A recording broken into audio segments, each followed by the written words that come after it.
everybody, this is Juan Martinez of the ezyville network, and Kobe Bryant is doing guest commentary in NBA 2K18.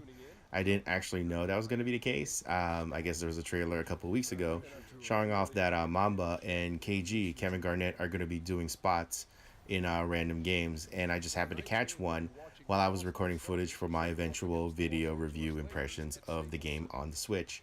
And it just so happens it was Lakers against the Celtics. So, of course, Kobe was going to talk about Kyrie Irving. So, yeah, that was pretty awesome. So, enjoy this commentary that I caught of Mamba talking. And hopefully I'll catch KG at some point, too. And don't forget to check out the review that's eventually going to drop. So, stay tuned to the ezyville network. So, enjoy. I'm Kevin Harlan, joined by Chris Webber. Greg Anthony on our sideline is reporter David Aldridge. And a bit of a treat for all our fans out there. The one and only Kobe Bryant's going to join us for this portion of the broadcast. Kobe, what a great honor to have you with us. Thanks for stopping by. No, happy to stop by. Thanks for having me. You might have a career in broadcasting, though. I'm good. I'm good. No chance, huh? No, thank you. I'm glad we've got you tonight. Well, Kobe, something that's such a huge tool in the NBA and the team's offense is the pick and roll, the screen roll game. You've done it as well as anybody. Just how are the nuances and the attention to detail important to make that play work? Well, it's really important, but the screen roll today is run differently than it was, say, when Utah was running it with Stockton and Malone.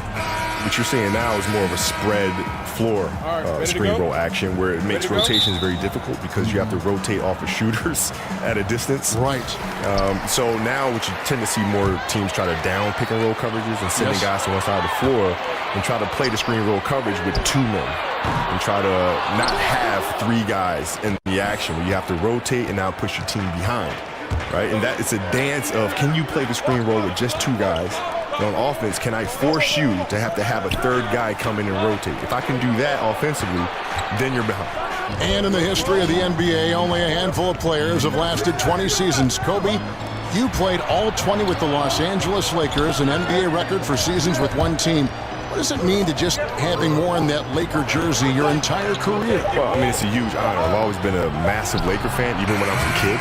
And so I never dreamed that I'd actually be wearing the golden armor for my NBA career.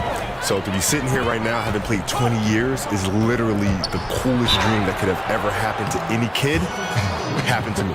And I don't know that it'll happen again. The way the league is structured now, the money, the free agency, even though you had a chance to leave a couple times, you always chose to stay. Well, yeah, I mean, it's loyalty is a word that you hear thrown around often. But in this day and age, it's very tough to see in sports because of the cap, because of, the free agency market and so forth and so on. So I've been very, very fortunate to have a great organization and to be able to have played 20 years of my career here. Talk, Kobe, about some of the great one-on-one scores. You might be the best ever, actually. But when you take a look at the crop now, who are some good guys in that one-on-one category that you like? Kyrie's sensational. Yeah, great handle. How about his handle? Like one of the best ever now. Yeah, but he can post too, though. And that's the thing, is he can post up. He can turn left shoulder. He can turn right shoulder. He can shoot a left-hand jump hook coming across the middle. He can pull up going left. He can pull up going right. He can attack off the handle. He can attack off a triple threat. He's built the game without any weaknesses. I think most players, should be thankful that he's not 6'6". You're right. He'd be Kobe Bryant then, right? He'd be Kobe Bryant. But I always thought that, when his dad played big-time college basketball, played in Australia, your dad played. There is something inherent, regardless of how much, that comes from the son of a pro player. Growing up overseas as well. Exactly, in Australia. Growing up overseas as well. And look at his game being so fundamentally sound, having basic structure. There's a lot to be said for that. Absolutely. In competition, once again, Kobe, the thing that drives you so much, even on the practice floor, you and Jordan were so much alike in that regard. Is it important to go at your teammates and challenge them in those practices that you recall? You have to challenge them, because if you don't, then they become conditioned to not have those challenges every day, right? So if you come off of a night, we have a back-to-back, for example, and you have a practice the next morning, it's our responsibility to step into that practice and challenge them as if it was the game that we just played the night before. Right? Because if you do not, then you don't have that competitive spirit day in and day out, where then you feel like you can take games off because you can take practices off because you just don't have it in practice, right? So it's our job to bring that every single day so that competing just becomes a habit. And you learn about their mental endurance, their physical endurance during those practices. Well, yeah, you challenge them to learn about themselves, right? You challenge them to think about themselves. Can I push a little extra? I'm going to have to, because he's driving me like crazy. And if I don't meet that challenge, I'm going to have to hear his mouth all practice long. I'm going to have to hear his mouth on the plane. I'm going to have to hear his mouth on the bus. I'm going to have to hear his mouth in the locker room. Yeah. And I'd rather just compete. You know, Kobe, the league seems to be moving away from isolation basketball, sometimes called hero ball, in favor of more ball movement, more of a fluid offense. What do you make of that trend? Well, I think it's the right thing. I mean, if you look at the way the Knicks played, for example, when they had Bradley, Busher, Phil was coming off the bench. Well, you are a historian. You love the history of the game, don't you? Oh, my God. I mean, I can just tell working with you. Yeah. Holtzman was coaching. You had Frazier out there. I mean, they moved the ball. I mean, everything was predicated on ball movement, as was the Celtics with Brett out. And then in the 80s, things changed a little bit. You start going to more isolation ball, where guys would post deep and force the double coverage to come all the way down to him, and then you start moving the ball around. Now you start seeing a spread offense, where the ball's moving again like it was when the Knicks were playing and the Celtics were playing. And so, I think it just depends on the style of defense that you're seeing and the personnel that you have. I think that determines your style of play. And Kobe, you look around the league and you see a lot of former players as head coaches, guys that you actually played against. Have you ever thought about coaching down the line? Nope. No, I have not. Not for me. It's for them, though, but it's not for me. I would think that it would be tough to try to get the same result out of players you coach and not comparing it to the way you play, the way you prepare, the way you were coached. That's what I hear. I just don't have the desire to even think about it that far. I mean, it's not something that I'm into. But that's the challenges I hear. When Bird was coaching, when Magic was coaching, I always hear that as being the challenge. But ultimately, you have to find different ways to motivate players. And, nobody's the same, right? So you just try to have to figure out how to get them to their highest level. But still in all, coaching is just not for me.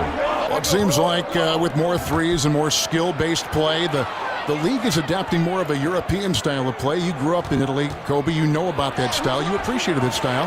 How did that impact your personal development as a player? Well, tremendously. I mean, if you look at the era in which I grew up in Italy, you look at the players that came out of it. It's myself, Pau Gasol, Manu Ginobili. I mean, there's a lot of players that grew up in that same time frame. That play the game fundamentally sound, because I think all the coaches here in America were doing camps and clinics for coaches overseas. Like Hubie Brown, right? Exactly. He would always go overseas in the summer. Exactly. And so we were products of that teaching. So all of our coaches growing up were implementing the fundamentals and the basics of the game taught by these amazing American coaches. And so we were kind of fortunate in terms of the time that we grew up. I don't care who it is. You can't leave him wide open from that range. Rozier kicks to Tatum. And he banks in the layup. And now a 6-point Celtic lead. And Kobe, while those coaches were imparting the fundamentals abroad, did that get lost in translation, you think, here in the States? Well, I think they just took it for granted. I think players took it for granted. And you start seeing the teaching starts slipping. It's like, if you have a parent that's constantly telling you to clean your room, after a while you start tuning out the parent. Yes. And I think a lot of that is what happened here in America, which is why you see some of our fundamental skills erode over time. Are you saying that your girls, your 14, your 11, they tune you out? Oh, my God, yes. I could say something a million times, but if Beyonce says it one time, yeah, it's law. That's it. Like, dude, I've been saying the same thing for years. No one listens to me. You got to play against some great defenders in the NBA, like Draymond Green of Golden State and others. What are some of the things that, I mentioned Draymond Green, that he does as a player that you think separates him from the rest of the defensive guys in the league? He does his research. He does his homework. You can tell. Oh, yeah. I mean, you can tell. When you watch him play, he puts himself in position before the offensive player even attacks. And how does he know that? Because he's watching film. He studies. He knows the player's tendencies. And so when you mix in the research to go along with his frame and the quick hands and the foot speed, then you have a defensive player that's a force.